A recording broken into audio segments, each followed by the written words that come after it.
우리 민쌤 설명 들으니까 문학이 그냥 작품만 이렇게 가져서 연계를 한 게 아니라 문항 출제에 있어서도 그 깊이 있게 내용 요소 하나 연계된 측면이 굉장히 많다라는 거를 알았습니다. 맞습니다. 네. 그런 걸 여러분들이 직접 능동적으로 주체적으로 하기가 쉽지 않아요. 학생들은. 그쵸. 네, 공부할 것도 많고 바쁘기도 하고 거기까지 깊이 있게 볼 눈은 아직은 학생들에게는 없는 거죠.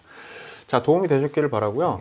그렇다면 우리가 이 6월 모평을 딛고 수능까지 갈 때 문학은 키워드를 뭘로 삼고 가야 되겠는가? 첫 번째, 당연히 연계 체감을 극대화할 수 있는 네. 데까지 가야 된다. 여기 첫 번째, 제일 중요한 점이라고 생각합니다. 맞습니다. 우리가 아까 저도 잠깐 얘기를 했고 또 우리 민쌤께서 이제 자세하게 이제 설명을 해주셨는데, 여러분들이 연계체감 극대화를 한다는 것은 비단 문학만 잘 읽고 잘 푸는 게 아닙니다. 독서까지도 이제 여러분들이 어떻게 잘 읽고 잘 푸느냐가 결정되는 거고요.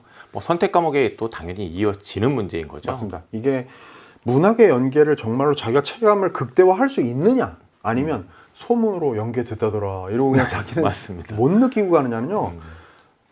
단순히 문학의 문제가 아니고 국어 전체의 밸런스 나가서는요, 저는 이렇게 생각합니다. 수능 하루, 우리가 1교시니까 네. 수능 하루 전체의 밸런스에 관련된 문제라고 생각해요. 그러니까 수능 특강 문학과 수능 완성에 연계 출제될 대상 작품들은 철저하게 공부를 해요. 진짜 네. 완벽하게, 완전히 자기가 꿰뚫고 있어야 돼요. 그 여기에서 사소한 질문입니다만 라이브 때도 그 얘기 제가 잠깐 언급했는데 많은 학생들이 선생님 진짜 이거 되게 기초적인 질문인데 이런 거 합니다. 선생님 6월 모평, 9월 모평에 나왔던 작품도 수능에 또 연계될 수 있나요? 이렇게 그거 되게 궁금했을걸요. 어디다 물어보진 못하고. 근데 그랬던 예는 없어요. 그러니까 6월, 9월에 나왔던 작품은 수능 공부할 때는 일단 제외를 해도 되겠습니다. 그거까지는 제가 말씀드리고요. 이거 극대화하자. 진짜 열심히 해야 됩니다. 그래서 수능 특강 문학 그리고 수능 완성 문학 작품들 진짜 열심히 공부해서요.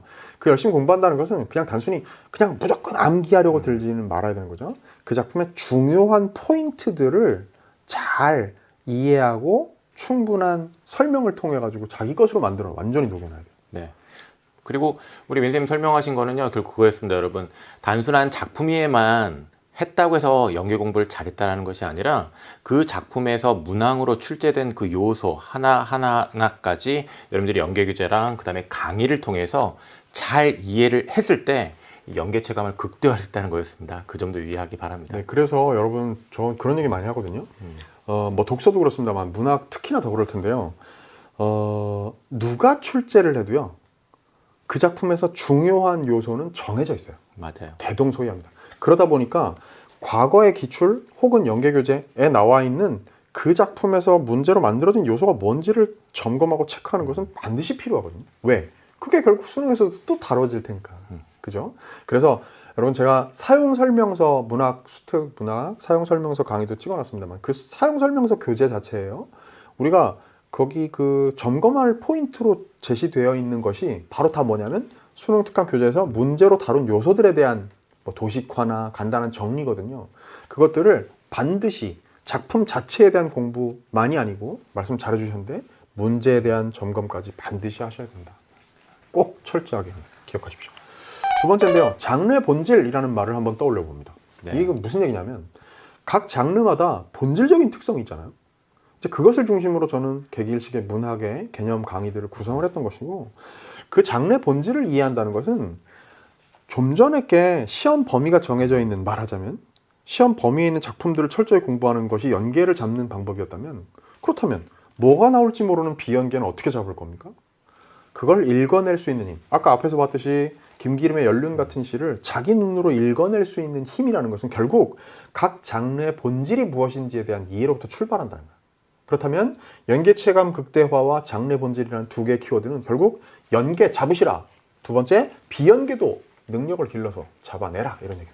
네, 맞습니다. 그리고요, 우리 아까 보기의 성격에 대해서 우리 설명을 통해서 잘 이해를 했는데, 이 보기가 최근에 출제되는 경향을 보면 이 장르의 본질과 관련하여 어떤 그런 본질적인 측면에서 그 요소가 어떤 역할을 하는지를 설명하는 보기가 나오고 있고요.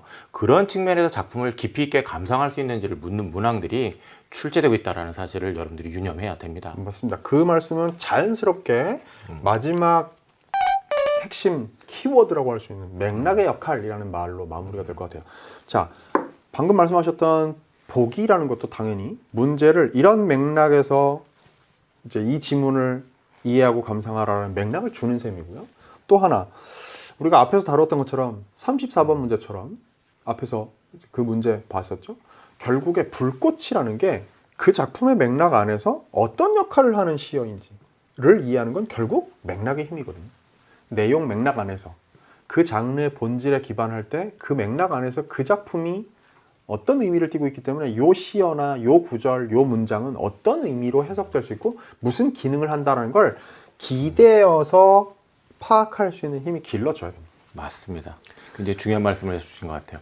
여러분들이 문학 공부할 때 방금 말씀하신 거를 유념해서 공부를 하면요, 문학에 있어서 그 감상 능력이라는 거는 자기가 생각한 것 그 이상으로 길러질 겁니다. 더구나 문학 공부는 뭐까지 있다? 재미와 감동까지 있다. 그렇습니다. 독서 공부보다 지쳤을 땐 문학으로 오십시오. 독서에도 재미와 감동 있습니다. 감동은 좀 어렵지 않나요? 자꾸 읽다 보면 과학기술에서 크나큰 감동이 느껴진다. 과학기술의 감동까지. 그렇습니다. 정서적 감동까지. 네, 어마어마합니다. 네. 자, 2부까지 우리 공통 과목의 독서와 문학을 철저하게 분석해 봤고요. 그리고 우리의 앞으로 어떻게 공부해 나가야 될지 방향까지 잘 잡아봤습니다. 근데 저는 이런 생각 들어요. 아마 정말 많은 학생들이 3부를 제일 기대하지 않을까라는 생각도 해봅니다. 3부에서는요. 화법과 장문, 언어와 매체를 각각 네. 어떻게 문제를 바라봤어야 하는지 또 어떻게 공부해야 되는지 지금 이 선택형 수능으로 바뀐 이 진짜 이 초미의 관심사인 이 상황에서 여러분들의 가장 정확한 분석과 올바른 길을 알려드릴 준비를 하고 저희들은 3부에서 만나죠. 네, 3부 기대하시고요. 3부에서 만납니다. 안녕.